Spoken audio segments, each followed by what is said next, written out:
Hey everybody, welcome to the Practical Place. Today I want to walk through a example of a similar project that I've worked on in my day job.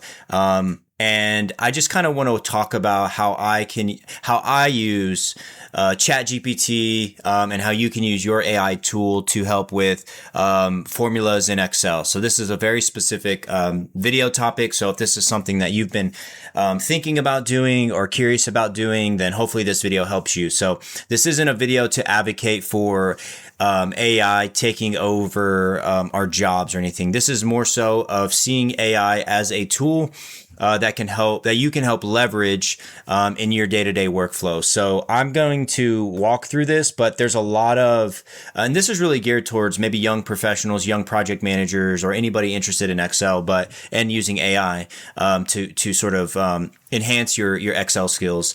But really what I'm going to do is I'm going to leverage AI based on what I know about Excel to build formulas without me having to be a formula guru, right? And this isn't going to be perfect. I haven't rehearsed this, but I've used this in several ways, and I figured I did a recent project recently where I had to work with data, and so maybe I can share that here. Some of the same formatting of a table, and maybe you can use it as well. So as you can see, looking at the screen here, got a bug in my face.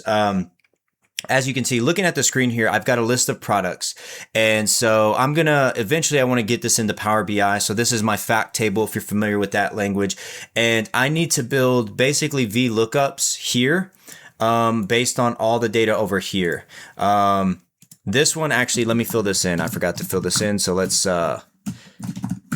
I'm just going to make up dummy data. So copy, paste, high, low, high, low. Let's see if this works. All right. So that's good. And then I need to do something here. I need to do a formula here. And then my fact table is basically all going to be VLOOKUPs to my data set here, right? I've got the same list of products A through Z here, but all the attributes to those products here, except with the exception of the age. These are like products and their age and which product line they belong to and things like that. But I want to get all that information here. And obviously I can just copy and paste this, but the reason that this was helpful for me was because the way that I would pull data is like on a month-by-month basis. I'm going to pull new data in on a month-by-month. This is assuming you're not automating or integrating your automations of their data being pulled in through the systems. I'll have to pull it on a monthly basis and reload the data based on the new list of products. And so I always need to have my data set month over month, but I don't want to copy and paste all the attributes because the list order might be different. So I just need to use a VLOOKUP based on the product name. So that's why it's like that. So what I'm going to do is I'm going to keep tabbing back and forth. But the first thing I need to do is in my data set, I basically need to calculate how old the product is based on today. You can see it's the 2026, July 9, 2026. And so I want to base it off of this date here. So let's say I don't know that formula, but I want to tell ChatGPT to build me the formula, right? Of counting the number of months based on today, based on this date. So what I will do is I'm actually going to, on my other screen, I'm going to get my snipping tool. And this is exactly how I do it whenever I need help. I use the plus version of ChatGPT, so images I can upload a lot more than maybe the average person. But I'm just going to take a snippet of this entire thing here. And again, I didn't do a practice run. This is a real life working example because I like to do videos like that because I think that is obviously people are going to run into issues. And whenever you clean a video up and it's polished, it doesn't work for people and it's real frustrating, right? So I want to paste this in here, right? And I'm basically going to tell it what I need it to do, right? I'm going to say in column E2, I need a formula in column E2 or in cell E2 that counts the number of months between today's date. And I'm using that language specifically. So today's date, I want it to trigger like a today function within the formula, right? I don't want it to use a fixed number, like a fixed date like today. I want it to always be based on that day, right? And that's why I do that. That's why I use that language. So I want to count the number of months between today's date and the dates in the same row, but in column, let me see which column it is, D. I've attached a snippet of my data, of my table. Also, another thing I like to do is have it be, this is what I also like to tell it. If the results is blank, leave the cell blank. And this is also helpful not to circumvent learning or knowledge or expertise in Excel. Again, AI is a tool. I'm not a big hype guy. I'm not a big AI at all costs, but I'm also not afraid of AI. It's a good tool to use, I think. I use it in my workflows every day. I pay for it, so I have the plus version. But it also should be in its proper place. So a lot of the times I may not read all of this explanation, but I see that they've given me a formula. I can just copy it here. It gives me an if function based on the launch date field. Let me see here. So yeah, it's noting it's the launch date field, and it gives me the formula. Let's see if this works. So I'm going to paste this here. So 14 months. And so since I have a table, it did the calculation for me. So I know, and I can check the work here. Let me go smallest to largest. So yeah, so 4 months ago would have been February, because this is February 14th, right? Valentine's Day, March, April, May, June, July. So it's counting 4 months from February. So that should help. I'm going to, just to fact check, I always encourage you to fact check the data and fact check the outputs. You don't want to blindly believe it. So I'm going to paste it back in here and say, how do these outputs look? Today's date is 7/9/26. Let's see what it tells me. These look correct, Chevrolet. So yeah, expected months, your result is this. So it's doing all the math for me, right? So from December, we're 7 months past December. From February, we're 4 months past February, so forth and so on. So I can trust that. It looks accurate to me. I'm not going to go through and check all of these, but this looks very, very good for me. All right. So I used it to help create that formula for me, and I didn't have to even go and research, and do a lot of work to figure out what formulas to use or any of that stuff. So that's really great for me. So that's one way you can do that with a simple formula to calculate. Now I'm going to do it with the VLOOKUP. I'm going to do it for this one. So I'm going to tell it, and again, I know generally how the VLOOKUP structure works. So there's a little bit of knowledge that you may have to know when it comes to anything you're using, right? That's one of the things about AI where I talk about, I'm not a hype guy. Because AI is not going to have the domain expertise maybe that you know or your personal experience. And so if you have, it's honestly more powerful for you if you have more of a domain knowledge about something or technical knowledge about Excel. So like if you're really good at Excel and you know a lot of the features of Excel, then AI can be absolutely leveraged. And that's what it's all about, is leverage. It's about you using the knowledge you have and then figuring out where in your workflows can you incorporate this into your tools. That's how I use it. That's kind of how I view it. And so let me know what you think about that in the comments below. But I think that helps still balance being strategic as a professional, but also knowing what resources you have out there. So it's a resource, excuse me, so we should all use it.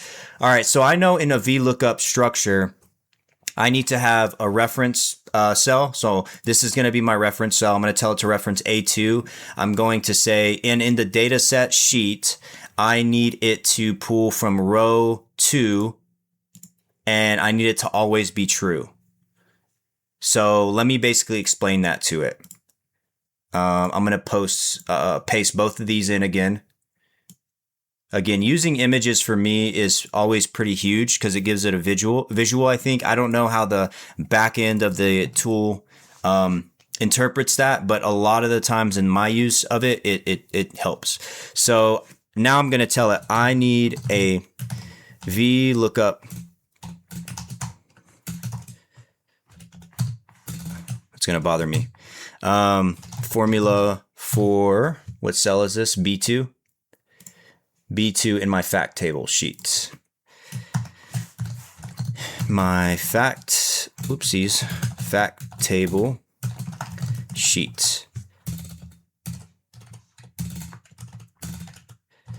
My reference cell will be, A2, I think it is. A2. Yep. I'm going to say, just to be clear, in the same sheet, the lookup table is in the what is it called? Data set sheet. Yep. Data set sheet. And this needs to match exactly and pull from column B. Because as you can see, column B is the product line. So I need to find the subsequent product line for that product. And my column B here is product line. So that's why I say, again, because I know the structure of VLOOKUP, it's looking for the column count, right, from A being 1, B being 2, depending on what my data set is or that I pick, the table that I pick. So I need this to match match exactly. And I know I don't spell correctly. My spelling's not my first language. Exactly. And if I'm losing all credibility because I can't spell, that's fine. There you go. All right. Need to match exactly and pull from column B when it matches. Leave cell blank if there is no return. That's the language I'm using. Let's see if it works. So it's adding the if error because my blank criteria that I gave it, right? Use this formula in fact table B2. So VLOOKUP A2, go into the dataset table. It's selecting A through F columns. It knows that I have a table A through F. That's great. Column 2, that's what that means. And false. It needs to be an exact match, I believe. Maybe not, but we'll see. So I'm going to copy and paste this. And because I have a table here, it's going to autofill the rest. So just to double check, product A is hardware. Let me do this in alphabetical order. Product A is hardware. Product B is equipment. Product B is equipment. All right, perfect. So that's great. Now, I don't even have to use AI for the rest. I can literally copy and paste this again. And I should have, let me see. It's pulling from the same column, but I want column 3. So market segment is a consumer, product A, consumer, same thing here. Paste. Again, I need to go to column 4 is what I want to pull in. I need to change the format. This is general. I need to go to a short date. They can see April 12th, 2025, April 12th, 2025, same thing here.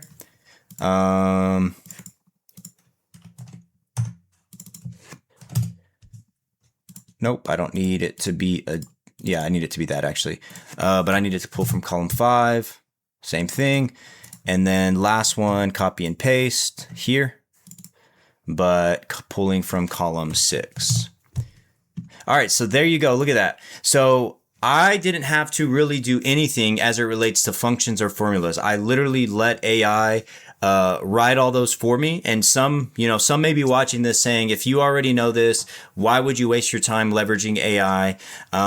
I don't know. I don't have the answer for that. That's your choice in your own career. You do whatever makes sense for your workflow. But I found that it's super helpful because a lot of the times I know what I need the data to look like. I know what the data needs to be structured like, but there's times where I don't either have the knowledge or the expertise of the formula that I needed to do. But I understand the language that Excel uses. I understand the types of things that it can do, and so that's where I'm able to leverage AI, ChatGPT, for me to be able to build those formulas for me. I know I need it to be blank. I know I need to nest it in an if error function, right? So it can be blank.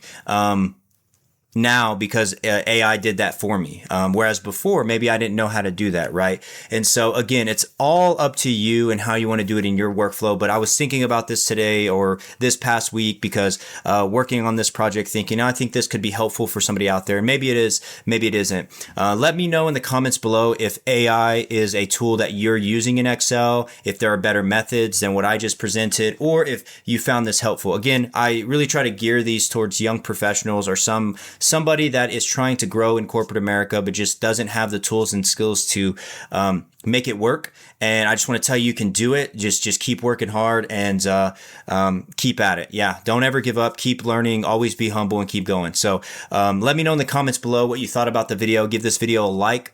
Or a thumbs up if you enjoyed it or liked it, and subscribe here to The Practical Place. I've been doing this for over 2 years now, but almost got 500 subscribers, on my way there. Really appreciate everybody for staying with me through this entire journey. So again, my name's Ryan Holguin. I will see you in the next video.